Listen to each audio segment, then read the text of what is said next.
সালটা ছিল বাংলা ১১৭৬ মানে ইংরেজি ১৭৭০। ইতিহাসে এই সময়টা ৭৬-এর মন্বন্তর নামেই পরিচিত। কিন্তু এটা কি শুধুই একটা দুর্ভিক্ষ ছিল?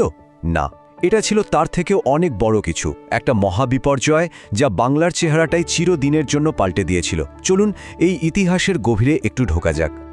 সাধারণত আমরা কি শুনি যে এটা ছিল একটা ভয়ঙ্কর খরা, তাই না? প্রকৃতির রোষ। কিন্তু সত্যিটা কি এতটাই সাদা কালো, নাকি এই প্রকৃতির রোষের আড়ালে লুকিয়েছিল আরও গভীর, আরও ঠান্ডা মাথার কোনো হিসাব নিকাশ, এমন কিছু যা এই সাধারণ বিপর্যয়কে ইতিহাসের অন্যতম ভয়াবহ একটা গণহত্যার পরিণত করে দিল? তো যে কোনো বড় বিপর্যয়েরই তো একটা শুরু থাকে, তাই না? এই গল্পের শুরুটাও হয়েছিল প্রকৃতির একটা ধাক্কা দিয়ে। চলুন প্রথমে সেটাই দেখে নেওয়া যাক, কিভাবে এই ভয়াবহ সংকটের প্রথম বীজটা বোনা হলো। সালটা ১৭৬৯। সে বছর বর্ষা বলতে গেলে হলোই না। ভাবুন একবার, আগস্ট থেকে ডিসেম্বর একটানা অনাবৃষ্টি, মাঠের ফসল মাঠেই মরে গেল, নদী নালা খালবিল সব শুকিয়ে একেবারে কাঠ। যে বাংলা ছিল কৃষির উপর নির্ভরশীল, তার অর্থনীতিতে এটা ছিল একটা অমচম বড় ধাক্কা। খাবারের অভাব যে আসছে সেটা দিনের আলোর মতো পরিষ্কার হয়ে যাচ্ছিল।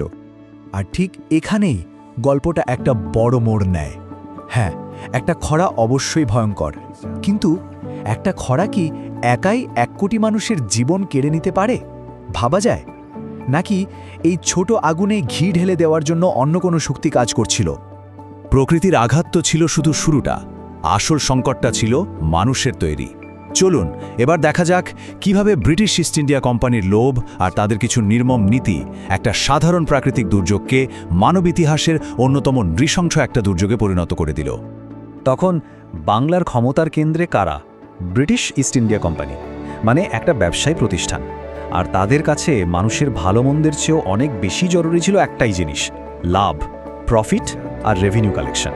তাই তো একদিকে যখন মানুষ বৃষ্টির অভাবে হাহাকার করছে, তখনও তাদের ট্যাক্স আদায়ের নীতিতে এক চুলও ছাড় দেওয়া হয়নি।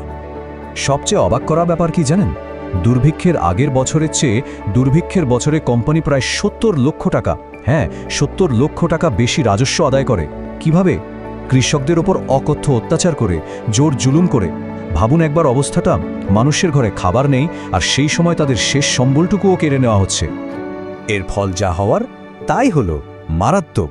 কোম্পানির অফিসার আর তাদের দেশীয় এজেন্টরা মিলে চাল মজুত করা শুরু করল। বাজারে তৈরি হলো একটা আর্টিফিশিয়াল ক্রাইসিস, মানে কৃত্রিম সংকট। ফলে যে চাল আগে ১ টাকায় পাওয়া যেত প্রায় ২৪ সের, সেই চালের দাম গিয়ে দাঁড়ালো ১ টাকায় মাত্র ৩ কি ৪ সের।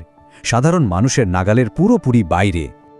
এই যে এত বড় একটা শোষণ, এটা সম্ভব হয়েছিল একটা অদ্ভুত সিস্টেমের কারণে, যার নাম ছিল দ্বৈত শাসন বা ডুয়াল গভর্নমেন্ট।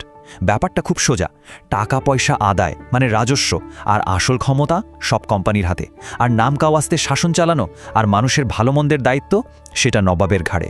ফলাফল, কোম্পানির কোনো দায় নেই, কোনো জবাবদিহিতা নেই, আর নবাবের ক্ষমতা নেই প্রজাদের বাঁচানোর। একেবারে যাকে বলে একটা দায়িত্বহীন শাসন। এই যে এত সব কথা বলছি, এর কিন্তু শক্ত প্রমাণ আছে। উইলিয়াম উইলসন হান্টারের বিখ্যাত বই দ্য অ্যানালস অফ রুরাল বেঙ্গলকে এর একটা জীবন্ত দলিল বলা যেতে পারে।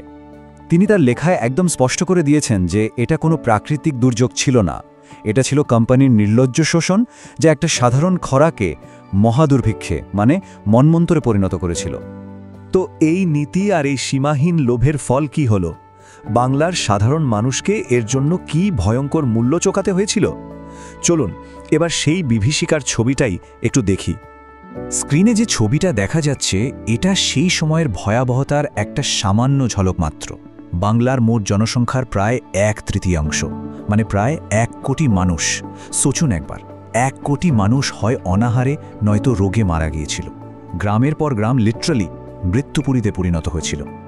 এই সময় সমাজ বলে আর কিছু অবশিষ্ট ছিল না, সব ভেঙে চুরমার। পেটের জ্বালায় মানুষ ঘর ছাড়ছিল, নিজের সন্তান নিজের পরিবারকে বিক্রি করে দিচ্ছিল। আর এর সাথেই দোসর হিসাবে যোগ হয়েছিল গুটি বসন্তের মতো মহামারী। লাশের স্তূপ শুধু বেড়েই চলেছিল। এর প্রভাবটা কিন্তু শুধু কৃষিতেই আটকে ছিল না।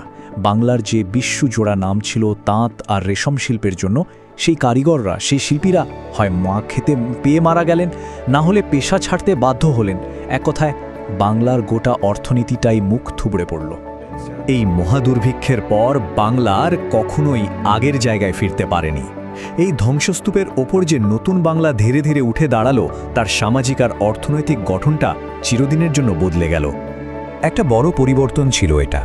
যারা একসময় জমির মালিক ছিল, রায়ত বা সম্মানিত কৃষক হিসেবে যাদের পরিচয় ছিল, তাদের অনেকেই সব হারিয়ে হয়ে গেল ভূমিহীন মজুর। এর ফলে গ্রামের ভেতরের যে ক্ষমতার ভারসাম্য, সেটা পুরোপুরি ওলটপালট হয়ে গেল। আর এর প্রভাব ছিল সুদূর প্রসারী। এই ঘটনাটা কিন্তু ব্রিটিশদের জন্য একটা বিরাট শিক্ষা ছিল। তারা একটা কঠিন সত্যি বুঝতে পারল যে প্রজারা মরে গেছে বা সর্বশান্ত হয়ে গেছে, তাদের কাছ থেকে তো আর ট্যাক্স আদায় করা সম্ভব না। শুধু শোষণ করে একটা সাম্রাজ্য টিকিয়ে রাখা যায় না। আর এই উপলব্ধি থেকেই তাদের শাসন পদ্ধতিতে বেশ কিছু বড়সড় পরিবর্তন আসতে শুরু করল। এই টাইমলাইনটা দেখলে ব্যাপারটা আরও পরিষ্কার হবে। কিভাবে এই দুর্ভিক্ষটা ব্রিটিশদের নীতি বদলাতে বাধ্য করেছিল। খেয়াল করুন, দুর্ভিক্ষের ঠিক পরে 1772 সালে সেই ভয়ঙ্কর দ্বৈত শাসন তুলে দেয়া হলো। কোম্পানি এবার সরাসরি শাসনের দায়িত্ব নিল। আর এর একটা লং টার্ম এফেক্ট হিসাবে 1793 সালে লর্ড কর্নওয়ালিস চালু করলেন চিরস্থায়ী বন্দোবস্ত, যা বাংলার ভূমি রাজস্ব ব্যবস্থাকে একেবারে নতুন করে সাজিয়েছিল। তাই ৭৬-এর মনমান্তর শুধুই একটা ইতিহাস নয়, এটা একটা চরম সতর্কবার্তা। এটা আমাদের চোখে আঙুল দিয়ে দেখিয়ে দেয় যে প্রশাসনিক উদাসীনতা, ভুল নীতি আর সীমাহীন লোভ কিভাবে একটা প্রাকৃতিক দুর্যোগকে একটা মানবসৃষ্ট মহাবিপর্যয় পরিণত করতে পারে। শেষ প্রশ্নটা হলো, প্রায় ২৫০ বছর পেরিয়ে এসেও আমরা কি ইতিহাস থেকে সত্যি কোনো শিক্ষা নিতে পেরেছি?